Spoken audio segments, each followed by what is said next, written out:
Hello friends, कैसे हैं आप सब। आज हम करने जा रहे हैं हमारे कंप्यूटर अवेयरनेस का जो चैप्टर 3 है, जिसमें हम पढ़ने जाएंगे software and its application Microsoft Windows. Software मैं आपको पहले ही बता चुका हूँ क्या होती हैं वो एप्लीकेशंस, वो चीज़ें कंप्यूटर की जिसे हम टच नहीं कर पाते, ठीक है, और जो कंप्यूटर के अंदर प्रेजेंट होती हैं। तो शुरू करते हैं। सबसे पहले आता है कि सॉफ्टवेयर कितने टाइप्स के, क्योंकि डेफिनेशन तो मैं आपको एक्सप्लेन कर चुका हूँ। सबसे पहली चीज़ आती है कितने टाइप्स के सॉफ्टवेयर हैं हमारे पास। तो हमारे पास यहाँ पर 3 टाइप के सॉफ्टवेयर हैं, एप्लीकेशन, सिस्टम और यूटिलिटी। मुझे लगता है मैं ये चीज़ भी आपको पहले बता चुका हूँ। बात करें एप्लीकेशन सॉफ्टवेयर की, तो एप्लीकेशन सॉफ्टवेयर वो होते हैं जो यूज़र की डिमांड्स को फुलफ़िल करने के लिए होते हैं, जिसे कहते हैं ना, जैसे आप ऐप्स डाउनलोड करते हो। फॉर एग्जांपल आपको सोशल मीडिया पे चलाना है तो आप क्या करोगे, फेसबुक डाउनलोड करोगे। फेसबुक क्या है, एक ऐप है। इंस्टाग्राम क्या है, एक ऐप है। तो आप क्या करोगे, इन्हें डाउनलोड करोगे क्योंकि आपको सोशल मीडिया यूज़ करने का मन है। तो क्या है, आपकी एक डिमांड थी कि आपको सोशल मीडिया यूज़ करना है, तो उसके लिए एक एप्लीकेशन आपने डाउनलोड की, तो उसे हम कहेंगे एप्लीकेशन सॉफ्टवेयर, ठीक है। इसकी एग्जांपल है MS software, power point, spreadsheet. Spreadsheet क्या होती है, स्प्रेडशीट MS एक्सेल को कहते हैं, ठीक है। MS एक्सेल अगर आप बैंकिंग सेक्टर में आ रहे हो तो बहुत ज़्यादा ज़रूरी है। हम अपना सारा डेटा जो है MS एक्सेल पर ही बनाते हैं। नेक्स्ट चीज़ आ गई सिस्टम सॉफ्टवेयर, ठीक है। पहली एप्लीकेशन सॉफ्टवेयर थी, अब हम पढ़ेंगे सिस्टम सॉफ्टवेयर। इसके नाम से ही पता चल रहा है कि कौन सा सॉफ्टवेयर होगा। ये वो सॉफ्टवेयर होगा जो सिस्टम को रन करने में हेल्प करेगा। कौन से सिस्टम को, हमारे कंप्यूटर सिस्टम को। तो हमारे कंप्यूटर सिस्टम किस चीज़ का बना होता है, हार्डवेयर्स का, ठीक है, और उसमें कुछ प्रोग्राम्स होते हैं। तो ये वो सॉफ्टवेयर होते हैं जो कंप्यूटर के हार्डवेयर को और उसकी एप्लीकेशन को रन करने में हेल्प करते हैं। जैसे कि ऑपरेटिंग सिस्टम आ गया, ठीक है, कंपाइलर, लोडर, लिंकर, इंटरप्रेटर, ठीक है। ये सब चीज़ें क्या है, कंपाइलर, लोडर, लिंकर, इंटरप्रेटर, इसकी भी मैं आपको डेफिनेशंस बता दूंगा। अभी फिलहाल आप एग्जांपल याद रखिए कि ये सब सिस्टम सॉफ्टवेयर की एग्जांपल्स हैं। आप इसको ऐसे याद रख सकते हैं कि ये प्री लोडेड आती हैं कंप्यूटर में। जैसे ड्राइवर्स होते हैं ना, जो आपके हार्डवेयर को चलाने के लिए हेल्प करते हैं, वैसे ही प्री लोडेड सॉफ्टवेयर जो आता है आपके कंप्यूटर में, वो सिस्टम सॉफ्टवेयर होता है। थर्ड चीज़ आ गई यूटिलिटी सॉफ्टवेयर। ये भी मैं आपको बता चुका हूँ। यूटिलिटी सॉफ्टवेयर वो होता है जो आपके कंप्यूटर को मेंटेन करने के लिए, ऑप्टिमाइज, कॉन्फ़िगर, एनालाइज करने के लिए काम आता है, ठीक है। तो आपके कंप्यूटर को मेंटेन क्या करता होगा, एंटीवायरस, या फिर वो चीज़ें जो आपके कंप्यूटर को खतरनाक वायरस या थ्रेट्स से बचाती हैं, लाइक फायरवॉल, ठीक है। और एंटीवायरस तो मैं आपको एग्जांपल में बता ही चुका हूँ। तो 3 टाइप के सॉफ्टवेयर हैं, एक बार फिर बता दूं। एप्लीकेशन सॉफ्टवेयर जो ऐप्स को रन करने के काम आता है। सिस्टम सॉफ्टवेयर जो प्री लोडेड होता है और आपके कंप्यूटर सिस्टम को रन करने के काम आता है। यूटिलिटी सॉफ्टवेयर जो मेंटेनेंस के लिए काम आता है। नेक्स्ट आता है types of system software. 3 software पढ़े हमने, जिसमें से सेकंड नंबर पर पढ़ा था हमने सिस्टम सॉफ्टवेयर, वो सॉफ्टवेयर जो हमारे कंप्यूटर सिस्टम को रन करने के काम आता है। अब उसकी भी कुछ टाइप्स हैं, मैंने आपको बताया था, कंपाइलर, इंटरप्रेटर, लोडर, लिंकर, ये चीज़, और ऑपरेटिंग सिस्टम, ये मैंने आपको बताई थी उसकी कुछ एग्जांपल्स। तो ये होती क्या चीज़ें हैं, क्योंकि ये इनकी डेफिनेशन आपको एग्जाम में आ सकती है। तो ये क्या चीज़ें होती हैं, एक बार इसे भी पढ़ लेना काफ़ी ज़रूरी है, ठीक है। सबसे पहले आ जाते हैं ऑपरेटिंग सिस्टम में। It is a software that actually runs a computer. Operating system क्या होता है, जैसे विंडोज़ है, हमारे जो माइक्रोसॉफ्ट चलाते हैं उनके लिए विंडोज़ है, और जो एप्पल चलाते हैं उनके लिए मैक है, ठीक है। तो ये क्या चीज़ है, ये ऑपरेटिंग सिस्टम है। जब हम चलाते हैं तो क्या चीज़ लोड होती है, ऑपरेटिंग सिस्टम लोड होती है, ठीक है। उसके अलावा आ गया लिनक्स, यूनिक्स। अब मैंने आपको पिछले चैप्टर में बताया था ओपन सोर्स और क्लोज्ड सोर्स, याद है आपको, ओपन सोर्स और क्लोज सोर्स। ओपन सोर्स वो जिसका जो सोर्स कोड होता है हम अपने हिसाब से ऑल्टर कर सकते हैं अपनी नीड के हिसाब से, और क्लोज्ड वो जिसको हम सिर्फ यूज़ कर सकते हैं, उसकी कोडिंग में कोई ऑल्ट्रेशन नहीं कर सकते। तो ओपन सोर्स इनमें से कौन सा है, इनमें से ओपन सोर्स है लिनक्स, और क्लोज्ड सोर्स कौन सा है, यूनिक्स, मैंने आपको बताया था पिछले में, ठीक है। नेक्स्ट आ गया कंपाइलर। कंपाइलर क्या होता है, कंपाइलर से आप देख सकते हो जो चीज़ों को कंपाइल करेगा। कंपाइलर का मतलब वही होता है ना, वो चीज़ जो चीज़ों को कंपाइल करता है। तो क्या है, ये जो डेटा होगा उस सारे डेटा को कंपाइल करेगा, सोर्स लैंग्वेज को मशीन लैंग्वेज में कन्वर्ट कर देगा, ठीक है। सोर्स लैंग्वेज कौन सी होती थी, हमने पढ़ा था ना, OM और SA। मशीन लैंग्वेज को हम ऑब्जेक्ट लैंग्वेज कहते थे, असेंबली लैंग्वेज को हम सोर्स लैंग्वेज कहते थे। तो एक चीज़ याद रखिए, कंपाइलर क्या होगा, जितना भी आप डाटा भेजेंगे उसे, वो उसे पहले अपने पास कंपाइल करके रख लेगा और कंप्यूटर को भेजने से पहले, उसकी एग्जीक्यूशन कराने से पहले सोर्स लैंग्वेज को यानी कि असेंबली लैंग्वेज को कन्वर्ट कर देगा किसमें, मशीन लैंग्वेज में।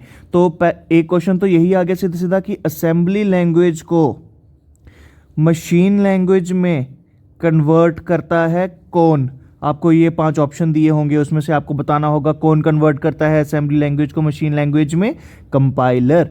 ठीक, नेक्स्ट आता है interpreter, translate and execute program line by line. ठीक है, तो अब देखिए, मैंने आपको बताया कंपाइलर क्या होता है। कंपाइलर भी कन्वर्ट तो करता ही है, ये तो एक फंक्शन है। दूसरी चीज़ मैंने आपको कही कि कंपाइल करता है डाटा, यानी ये सारे डाटा को इकट्ठा लेता है और उसके बाद एग्जीक्यूट करता है। इंटरप्रेटर क्या करता है, interpreter line by line program को एग्जीक्यूट करता है, लाइन बाय लाइन। ठीक है, एक ही साथ कौन करता है, कंपाइलर, लाइन बाय लाइन कौन करता है, इंटरप्रेटर। ठीक है, ट्रांसलेशन इसमें भी होती है, कन्वर्जन इसमें भी होती है, पर कैसे प्रोग्राम को एग्जीक्यूट करना है ये मेन डिफरेंस है। ठीक, नेक्स्ट आता है हमारे पास लोडर। लोडर लोड जो करेगा प्रोग्राम को उसे कहेंगे लोडर। सिंपल, इनके नाम से ही इनकी डेफिनेशंस निकालनी है हमें, ताकि हमें ज़्यादा रटना ना पड़े। तो लोडर क्या करेगा, वो लोड करेगा एक प्रोग्राम को। अब प्रोग्राम को लोड करना है तो किस में करना है, मेमोरी में करना है कंप्यूटर की, और उसके बाद वो उनको एग्जीक्यूशन के लिए प्रिपेयर कर देगा।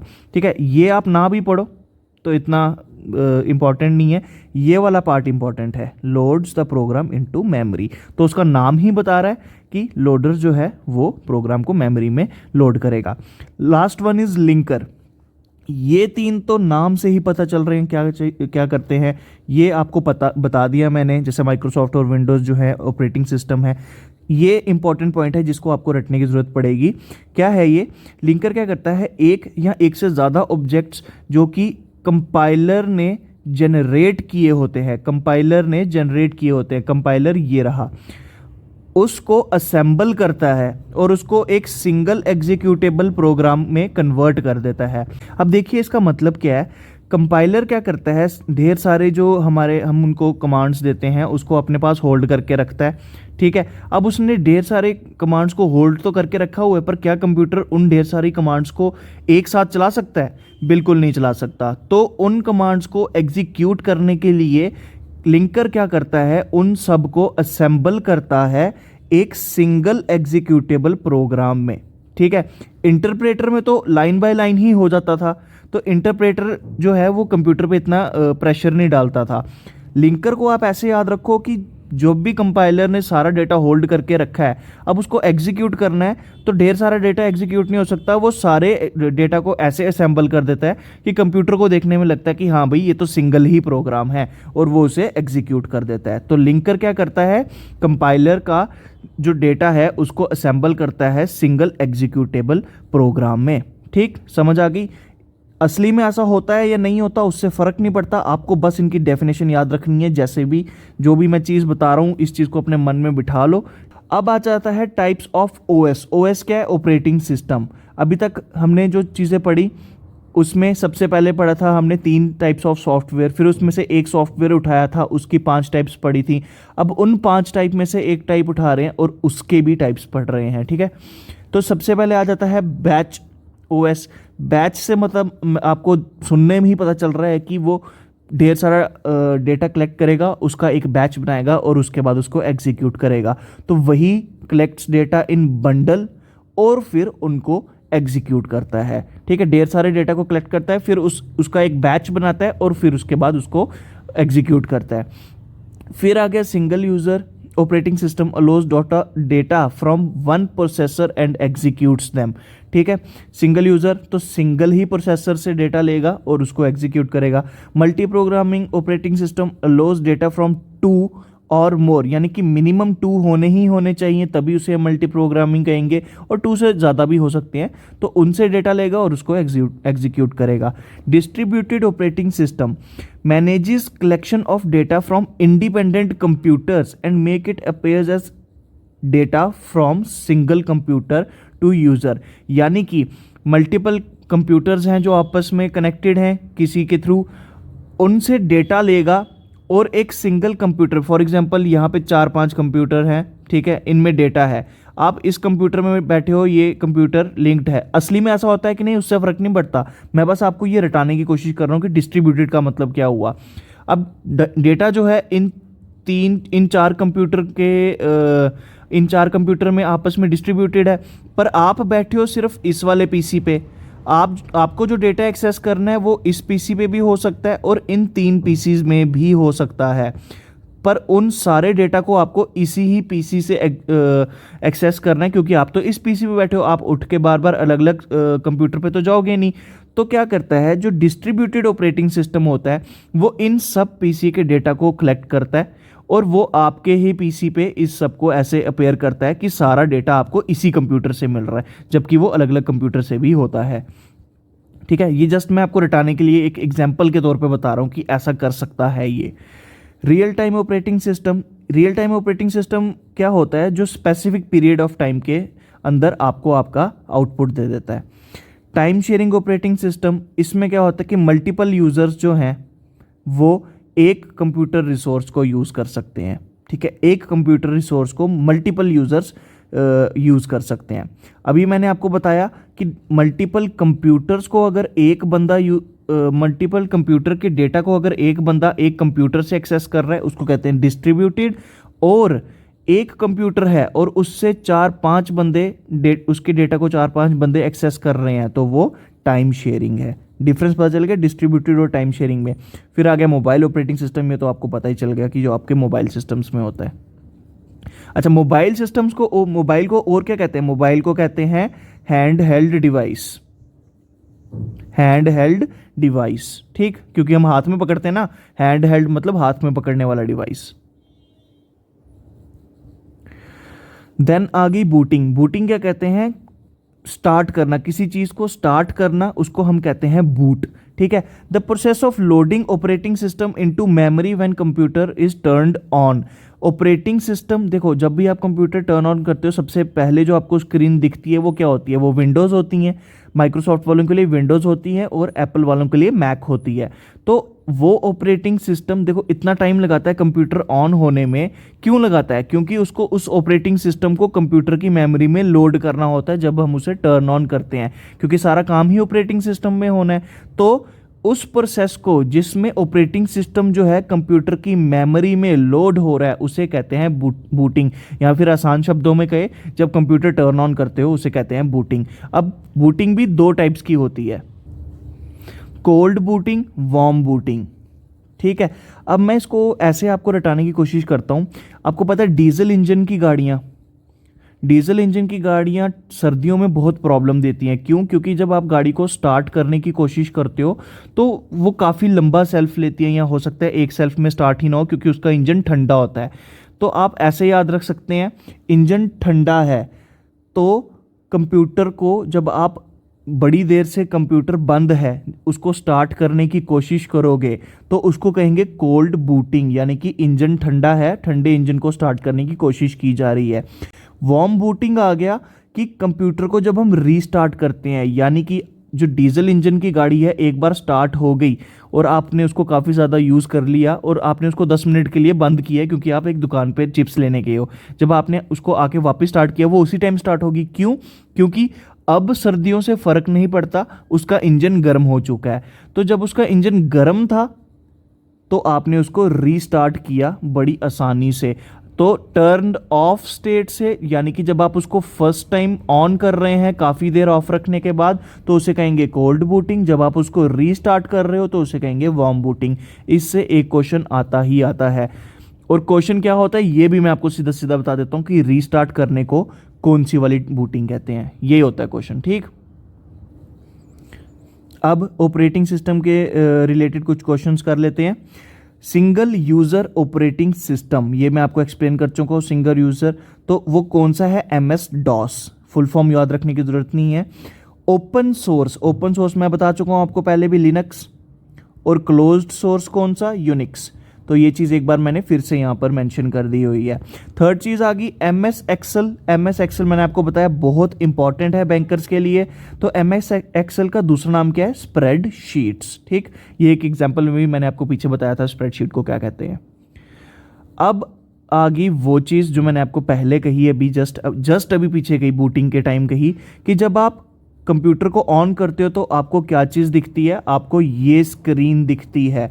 ये क्या है? ये है ऑपरेटिंग सिस्टम ऑफ माइक्रोसॉफ्ट। और ऑपरेटिंग सिस्टम ऑफ माइक्रोसॉफ्ट क्या होता है? विंडोज़। तो ये जो आपको स्क्रीन सामने दिख रहा है ये है विंडोज 7, ये लिखा भी है यहाँ पर। जैसे ही आप कंप्यूटर को टर्न ऑन करोगे आपको ये चीज़ दिखती है जिसको हम ऑपरेटिंग सिस्टम कहते हैं, और माइक्रोसॉफ्ट का ऑपरेटिंग सिस्टम है विंडोज़।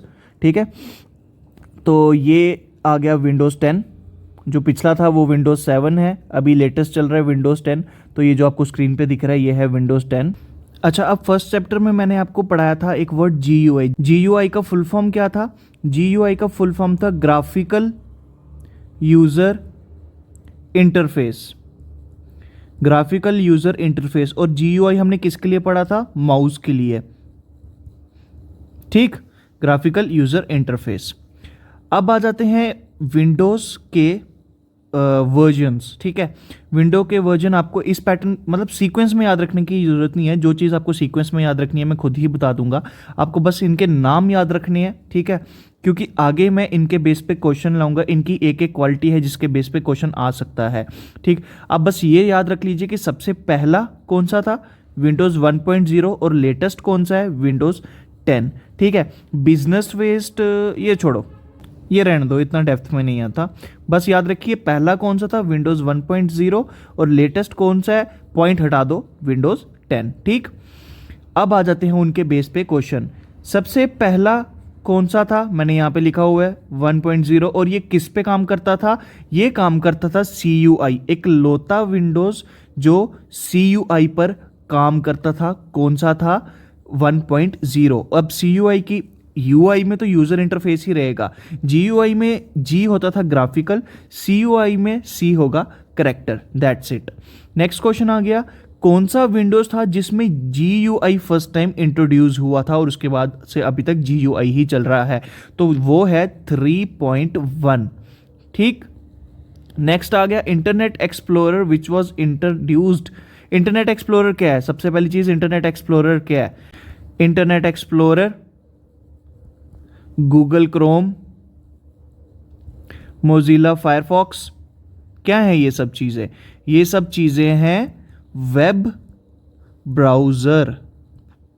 अगर अभी याद कर सकते हो अभी कर लो, वरना आगे एक चैप्टर है इंटरनेट, उसमें भी मैं आपको दोबारा से ये रिवाइज करवाऊंगा।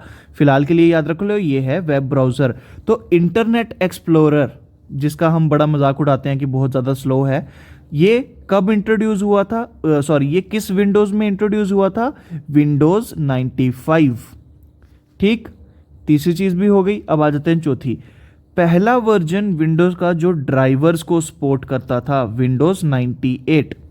ठीक है, ऐसे याद कर लो कि ड्राइवर डी जो अल्फ़ाबेट होता है इसकी वैल्यू होती है 4, तो इसको डबल कर दो 8, तो 98 वाले में ड्राइवर्स। ठीक, नेक्स्ट आ गया ME। ठीक है, विंडोज़ ME जो है 2000 में इंट्रोड्यूस हुआ था, which is upgraded version of Windows 98। ME की फुल फॉर्म क्या है? Millennium edition. ठीक है, नेक्स्ट आ गया कि विंडोज़ XP के 2 एडिशन थे। कौन कौन से थे? एक XP होम जो हम लोग यूज़ करते थे, और एक XP प्रोफेशनल जो कि ऑफिस में यूज़ किया जाता था। XP का मतलब क्या है? XP का मतलब है एक्सपीरियंस। विंडोज 7 कब बना? 7 बना 9 में। आप ऐसे याद कर लीजिए कि 2009, 9 - 2 इज इक्वल्स टू 7। अब एक कंफ्यूजन हो सकती है 2005 से, क्योंकि 5 + 2 भी 7 होता है। तो कंफ्यूजन से बचना आपको है, मैंने जस्ट ट्रिक बताई है जिससे आपको 7 याद हो जाए। तो 2009 में 9 - 2 करके आपको 7 याद रखना है। विंडोज 7 कब इंट्रोड्यूस हुआ? 2009। Don't confuse it with 2005। Next is latest version of Windows. कौन सा है? विंडोज 10 मैं आपको बता चुका हूं। फर्स्ट वर्जन था विंडोज 1.0, लेटेस्ट वर्जन है 10। ठीक, कब लॉन्च हुआ था? सितंबर 2014 में, ये भी क्वेश्चन आ सकता है। अच्छा, विच version of window was based on NT, new technology? ये क्वेश्चन बिल्कुल इंपॉर्टेंट नहीं है, छोड़ो इसे। आ जाते हैं next. Which version of window was used for research purpose? ये क्वेश्चन इंपॉर्टेंट है। विंडोज CE जो कि है रिसर्च पर्पज के लिए यूज हुआ। CE stand for compact embedded, ये वाला काफ़ी इंपॉर्टेंट है, इसे याद कर लीजिए। तो इंपॉर्टेंट क्या है? एक फर्स्ट 1.0, एक 3.1 क्योंकि इसमें GUI इंट्रोड्यूस हुआ था, एक 95 क्योंकि उसमें इंटरनेट एक्सप्लोरर, ठीक है, 98 इसमें ड्राइवर्स थे। 98 भी इतना इंपॉर्टेंट नहीं है जितना 95 है, और ये है जो इंपॉर्टेंट है मैं आपको खुद ही बताते जा रहा हूँ। पढ़ने आपको सारे हैं, पर इन केस आपको लगता है ज़्यादा हो गया, मैं इतना ज़्यादा याद नहीं कर सकता, तो क्या क्या चीज़ें जो आपको डेफिनेटली याद करनी है वो मैं यहाँ पे लिख रहा हूँ, ठीक। उसके बाद आ गया लेटेस्ट है हमारा विंडोज़ 10, ठीक है। कब इंट्रोड्यूस हुआ था? ये भी काफ़ी इंपॉर्टेंट है, सितंबर 2014, ठीक है। और ये फाइनली ये लास्ट वाला। अब बात करते हैं जो हमें स्क्रीन पर दिखता है वो क्या क्या होता है। ये क्वेश्चन आपको ऐसे आ सकता है जैसे आइकन्स है, तो ये आ सकता है कि स्मॉल जो ऑब्जेक्ट्स होते हैं जो हमें विंडोज़ के ऊपर दिखते हैं उनको क्या कहते हैं? उनको कहते हैं आइकन्स। जो ये ऑब्जेक्ट्स हैं इनको कहते हैं आइकन्स, ठीक है। नेक्स्ट चीज़, जो विंडोज़ का बटन होता है उसको क्या कहते हैं? उसको कहते हैं स्टार्ट बटन, ठीक। नेक्स्ट चीज़, जो सबसे नीचे विंडो में सबसे नीचे एक पेन पाई जाती है, PANE पेन, उसको क्या कहते हैं? उसको कहते हैं टास्क बार, ठीक है। क्वेश्चन किस टाइप से आएगा ये भी मैं बता रहा हूँ, जहाँ पर पेन वर्ड का यूज़ होगा वहाँ पे टास्क बार, ठीक है। और बाकी जो स्क्रीन है, स्क्रीन पे जो वॉलपेपर होता है, वॉलपेपर हमें किस पे दिखता है? डेस्कटॉप पे। नेक्स्ट, विंडो को कोई भी हमें जो विंडो खोली हुई है उसको क्लोज करना है, उसको किससे बंद करेंगे? क्लोज बटन से। देन मिनिमाइज विंडो होती है जो विंडोज़ को डाउन कर देती है। मैक्सिमाइज विंडो होती है जो विंडो को फुल साइज में ले आती है, ठीक।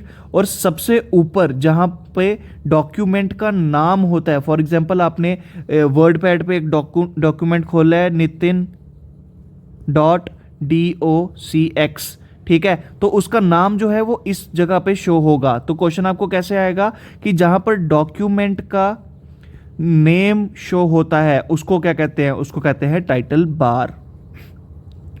इसी के साथ हमारा जो चैप्टर 3 है वो भी होता है ख़त्म। आई होप आपके पिछले चैप्टर के जो वर्ड्स आपको इस चैप्टर में दिखे वो रिवाइज भी हो गए हों और आपको ये चैप्टर भी समझ आ गया हो। जो चीज़ें मैंने आपको बोली असली में कंप्यूटर में वो होती हैं या नहीं होती हैं, हमें उससे फ़र्क नहीं पड़ता। मैं आपको फिर से यही चीज़ कह रहा हूँ कि हमें डेफिनेशंस अपने दिमाग में बिठाने से मतलब है। तो आप किसी भी सिचुएशन को इमेजिन करके उस डेफिनेशन को अपने दिमाग में बिठा लो, आपको सिर्फ आंसर मार्क करना है एग्ज़ाम में। तो इसी के साथ अपने चैप्टर को भी एंड करते हैं। Thank you so much.